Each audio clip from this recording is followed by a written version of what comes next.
Live from Fargo and serving you on TV, online, and on the go, this is Valley News Live at noon. A man is in the hospital and several police officers are on administrative leave after a police chase and shooting in Jamestown overnight. Hi everyone, thanks for joining us. I'm Lisa Bedeau. The BCI is in Jamestown doing a use of force review due to a police officer firing his weapon. Police say it all started around midnight when a convenience store worker called police about a possible drunk driver leaving the store. The man sped off when police tried to stop him. Officers say the man turned his vehicle on them, ramming two patrol vehicles. He stopped briefly, but then tried to run an officer over when he approached. At that time, officers fired at the man. He was taken to the Jamestown Regional Medical Center for his injuries. Police are only telling us that he is a 43-year-old man from Tracy, Minnesota. He was arrested for DUI, fleeing or attempting to elude a motor vehicle, reckless endangerment, and criminal mischief. A woman is in the Cass County Jail after leading the highway patrol. Richland and Cass County Sheriff's deputies on a 30-mile chase up and down I-29 south of Fargo early Tuesday. The highway patrol captain, Brian Newen, says it took two spike boards to finally disable the vehicle, and the driver was arrested. The woman is facing charges of driving under the influence of drugs, fleeing, and driving under suspension. Some traffic stops are a bit more wild than others, and this could be one of them. Police say a California man was clocked at going 132 miles per hour on I-94 just west of West Fargo.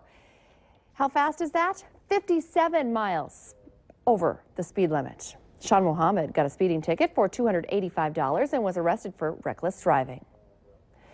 Police have released surveillance shots of men who robbed a Grand Forks gas station Sunday night. They're hoping these pictures will give them some clues and people will call in. These three masked men held up the Cenex in the 3600 block of Gateway Drive around 10 p.m. They're described as black, about 6 feet tall with thinner builds. Anyone with any information is asked to call Grand Forks Police.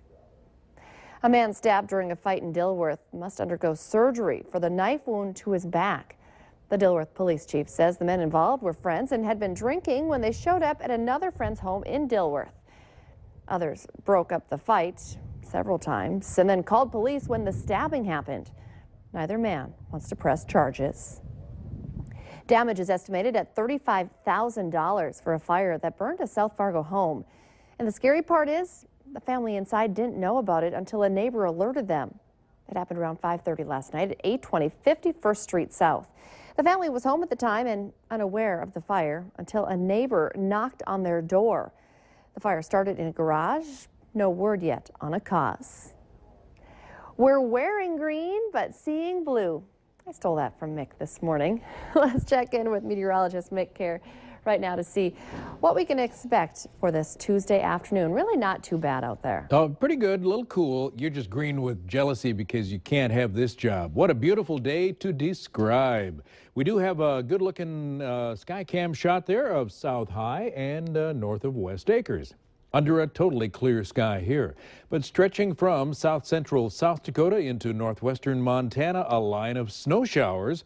Going to move into western North Dakota tomorrow. Higher elevations out there around Golden Valley County and Bowman. That neighborhood could pick up 3 to 4 inches tomorrow.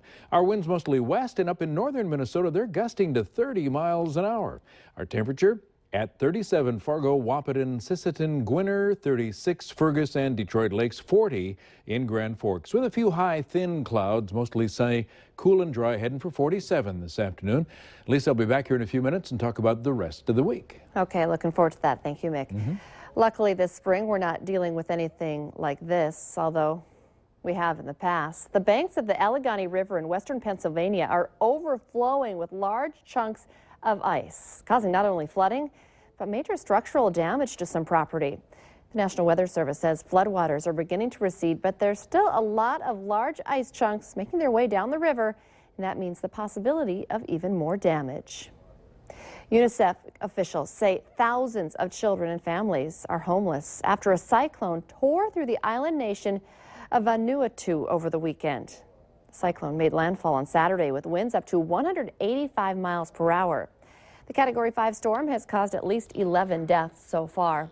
15,000 homes were destroyed. Another 42,000 were damaged. 60,000 children have been affected by this disaster. Members of Congress are asking tough questions about the Secret Service today. Secret Service Director Joseph Clancy is back in a congressional hearing room, this time before a House Appropriations Subcommittee. The topic is supposed to be next year's budget for the Secret Service, but the hearing takes place just days after revelations of the agency's latest embarrassment. The incident involved agents who left a party and disrupted a White House bomb investigation. Today is a day to wear green and maybe even do an Irish jig. With St. Patrick's Day upon us, it's time to eat and drink Irish food and drinks. This morning on the Valley Today, reporter Ashley Bishop, along with staff from the Green Mill, showed us how to make some alcoholic and non-alcoholic drinks like Irish coffee and milkshakes. They also showed off some Irish food as well as corned beef and cabbage, a popular treat on this Irish holiday. Many restaurants in the area are breaking out some Irish specials today as well. Well, it's a lot of fun for the whole family, too. I mean, we can make green drinks for the kids. We have a lot of great food like the Reuben sandwich, corned beef, Reuben soup. So it's a lot of fun for the whole family. A Reuben soup would be great for lunch today. To see the Irish drink and food recipes, check them out on our website. Just head to valleynewslive.com.